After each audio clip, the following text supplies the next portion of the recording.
we want to make sure that, well, if we don't have to shoot the firearm, we don't.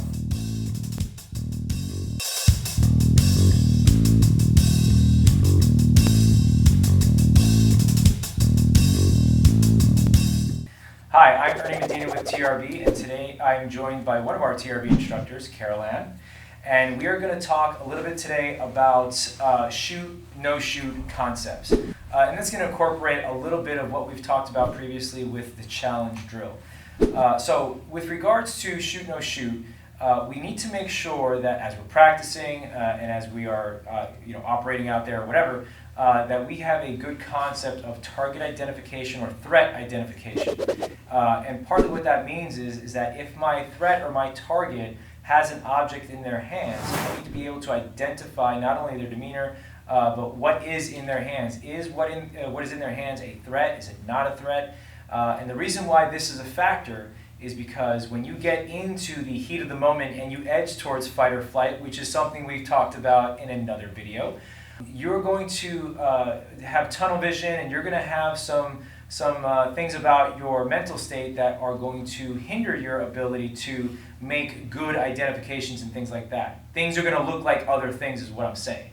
So we're going to go over a couple things first. First, I want to go over the challenge drill and the concept around it as far as creating good neural pathways so that way you set yourself up for success.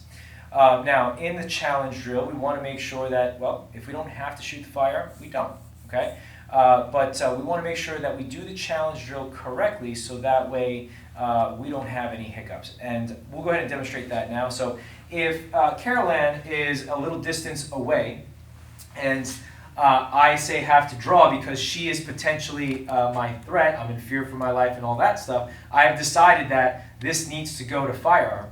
Well, then I would draw, and then I would want to, assuming that she is not at a distance or she's not in a position where she is literally an imminent threat, where there's a chance that I don't have to shoot her, if there's any inclination of that, then I'm going to go to challenge, meaning I have not made the 100% decision to shoot at the moment. So a couple things here. So when I draw in this situation, because I haven't made that 100% decision to shoot, my finger is going to draw and present straight and off the trigger. Okay? So then that way I give, well, Carol Ann in this case, and myself a chance to not have to discharge this firearm.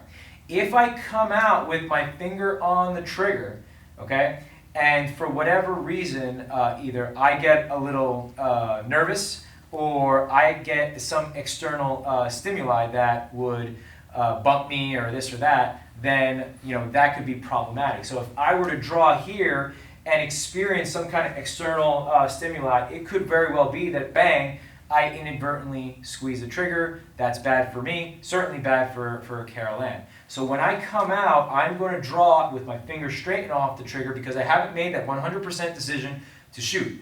I've made the decision that I need to go to gun, but not that I need to shoot. Okay, so there's a difference there. So if I've made that decision, I'm going to present on Carol Ann, and then I'm going to give her commands. And I'm not going to ask her nicely. I'm not going to say timid about my commands. I'm going to give her forceful commands. I'm going to tell her, get back, get down. And if she complies, great. I get to go home, she gets to go home. Okay?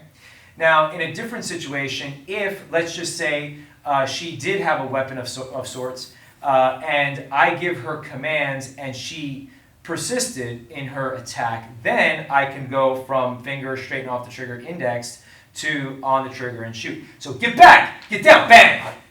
Okay?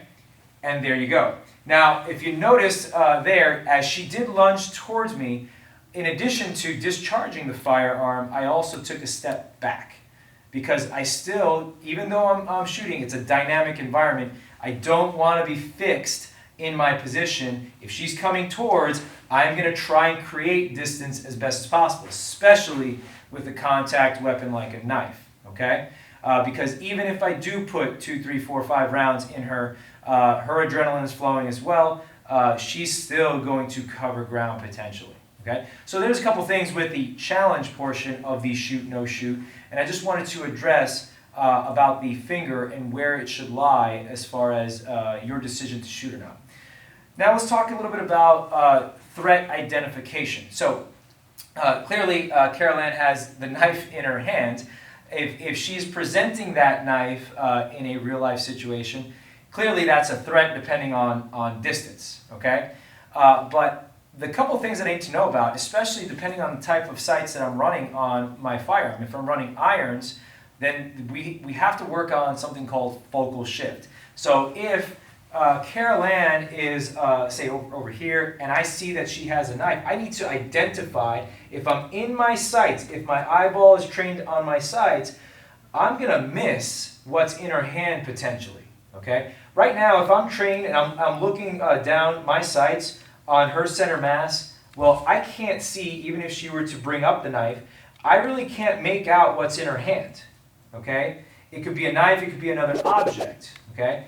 Now, what I need to do with irons is I need to change my focal shift. I need to come out of the sights and identify the target, come back into the sights potentially. So that's something, if you're running irons, you need to be aware of to help you with threat identification. If I'm running an RMR, an optic on my firearm, that changes the game a little bit. Because I have the optic and I have what I like to call the little TV screen, I keep or retain threat identification. So assume for just a moment I have an optic or an RMR on this firearm. I can keep both eyes open and I can further look and focus on her as the target, so I'm not looking or getting tunnel vision, so to speak, on that. And if she has her knife up, okay, I can make out that that's a knife and decide. So that's a thing with deciding as well what kind of sight you're using, whether it be irons or optics. There's pros and cons to everything. But if I'm running an optic, then I can focus on the threat and get a little bit of leg up on threat identification, okay? And it's important because let's just say for a moment that a heat of the moment, I maybe had multiple bad guys or whatever, and I perceive Carol Ann to be a threat, but maybe she's not. Maybe that instead of that in her hand, she reaches for a cell phone. And if I'm in my irons, if I don't have good shoot, no shoot training as far as kind of changing that focal shift, focusing on her as the threat, not only her demeanor, but also what is the weapon of choice. If she's positioning that cell phone, I'm obviously not shooting. So understand that when it comes to shoot, no shoot, you need to be able to look at your target, look at your threat, and see what it is. Now, we all have our own stereotypes where if somebody looks a certain way, they make us feel a certain way. And we put ourselves in a situation where we look at them as potentially a threat when maybe their demeanor hasn't put them in a perception of, say, threat. Meaning they look a certain way, but they haven't done anything to be a threat. But I'm going to be a little bit more aware. Now, if that person reaches for something, I'm going to be a little bit more apt to act in that case. Point is, I need to be able to identify and assess what is the threat. So when you're practicing your training, certainly get creative with your targetry, get creative with your drills in regards to shoot, no shoot, practice with that challenge drill.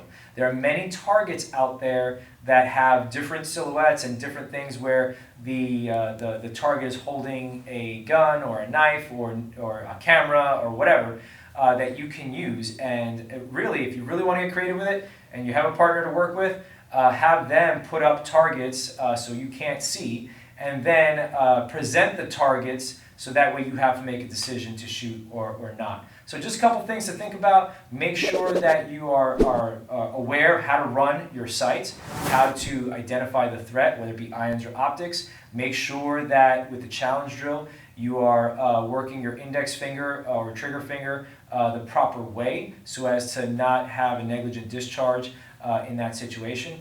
And that way you can make sure that you can make it home that night if you were to discharge your firearm or not. Not sure which training program is right for you? Well, give us a call or email us and we will actually schedule a consultation with you so we can really figure out which training program is best for you and make sure you get the right training that you need.